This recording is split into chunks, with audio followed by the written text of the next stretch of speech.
Hello, hi, good morning, everyone.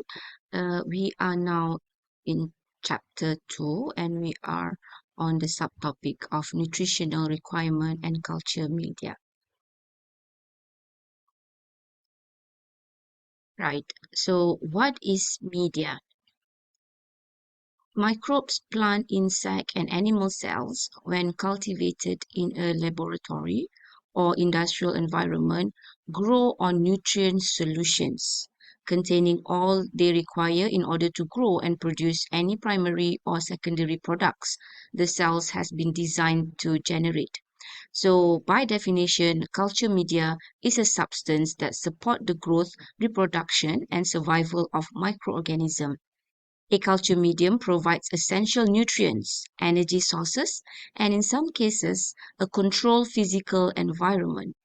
Various types of media are used depending on the microorganism being cultured and the purpose of the cultivation.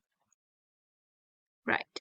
Now, what are the types of media available out there? So basically, there are three types of media. The first one is broth media. This is a liquid media. They are used for growing large quantities of bacteria for various experiments that require bacteria in a suspended form. And the second one is solid, we call it agar media.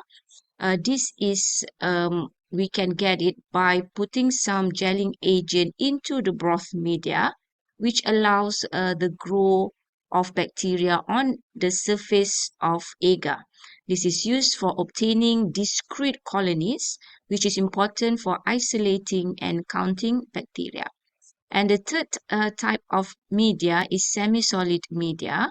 These have a lower concentration of agar compared to solid media and are used to determine bacterial motility and to localize reactions in a specific area.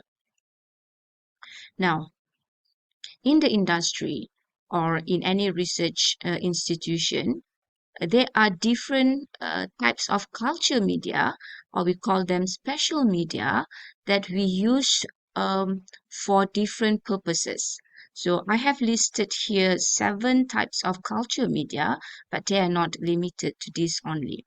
So the first one is defined media or synthetic media. So in this media, every component and its concentration are known, making this media useful for studying the metabolic needs of an organism. You will know how much you put the glucose, how much you put the carbon, the nitrogen sources, so you can play around with optimization later on. The second type of media is complex or non-synthetic media. The exact composition of this media is not known, and they contain ingredients like yeast extract or peptone, which consists of a mixture of substance that can provide rich supplies of nutrients. The third one is selective media, and this contains substances that favor the growth of specific microorganism and inhibit the growth of others. So you know your microbes, you know what they like to grow on, and you just want them to be expressed and grow. So you will select a different media for different microbes. And we have this differential media. It will distinguish between different types of organism based on the visual reaction seen on the media, such as the changes in colors, right? Whether it turned to blue or white. So this is how we differentiate which media or which microbes that have successfully grown with the inserted gene that we are looking for, or the type of gene that we are looking for. The fifth one is enrichment media. These both these are broth media that increase the numbers of pathogen to detectable levels. They are used when the microorganism of interest is present in a small numbers and need to be increased, so we can count them, we can select them, and we can study them. The sixth one is transport media.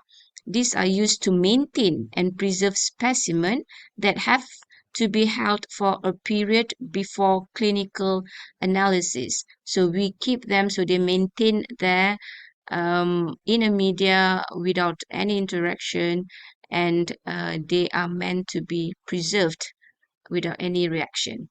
And last but not least is the assay media used for conducting microbiological standardization and antibiotic assay work.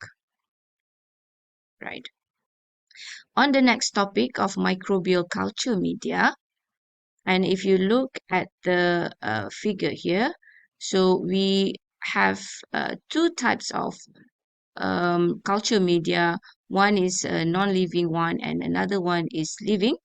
Under non-living, we have the synthetic media, like what I mentioned just now, and we also have the natural media, like the yeast extract, and we have the semi-synthetic media. Um, on on the living side of the culture media, we have embryonic chicken cell, or we have the tissue culture, like how we have seen your friends presented before this in the class when they were developing the the vaccine for COVID. Now let us go and have a look further on the synthetic media.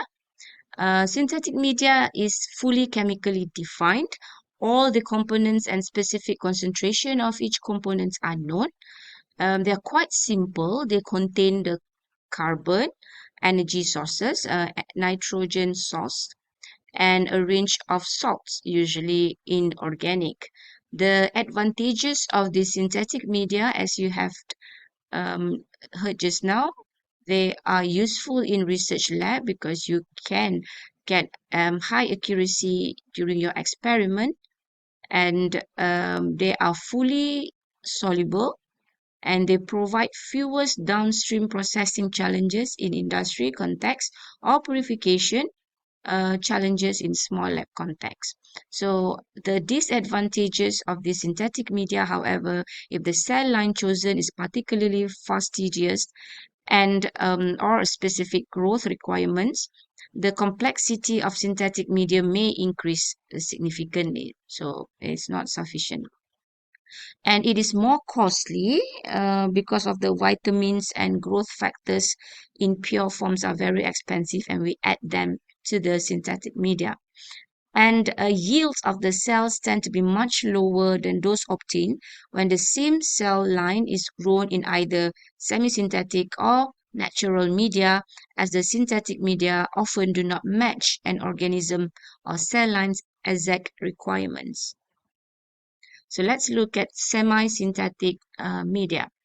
Largely chemically defined, but include one or more poorly specified components of variable control composition. For example, yeast extract, which is particularly useful if cell line requires a range of vitamin B.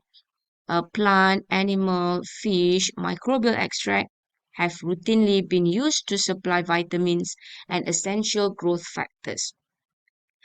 What are the advantages? So largely, it is used in research and lab situations where particular organism has requirement for a substrate that would be too expensive to supply in the pure form on a routine basis.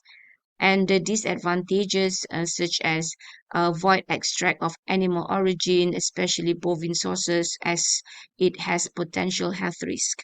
Batch to batch variability of poorly specified components, so necessary to analyze the substrate to define specific components of the material is supplying, and the impact on routine analysis required in monitoring the process. Example, yeast extract require additional assay determine the total nitrogen available on the cells.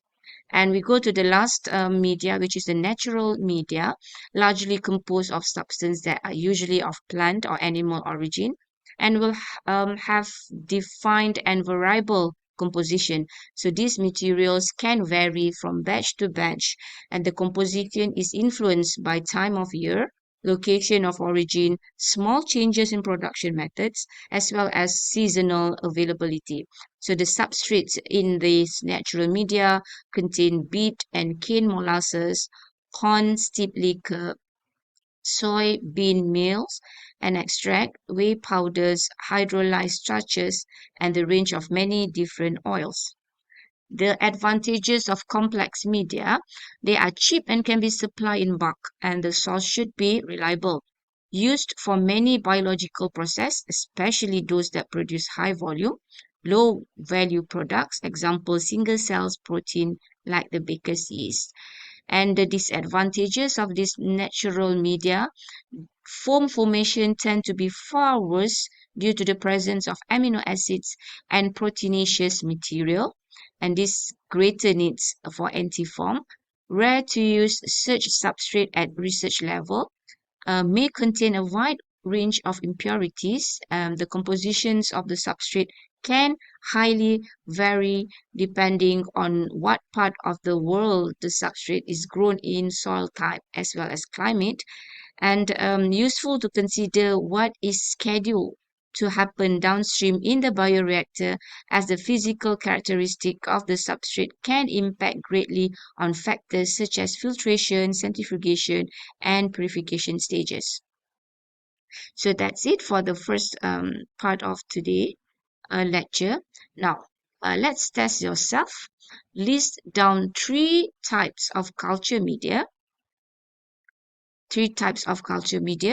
not three types of media, or three types of culture media, and differentiate these types of culture media. All the best.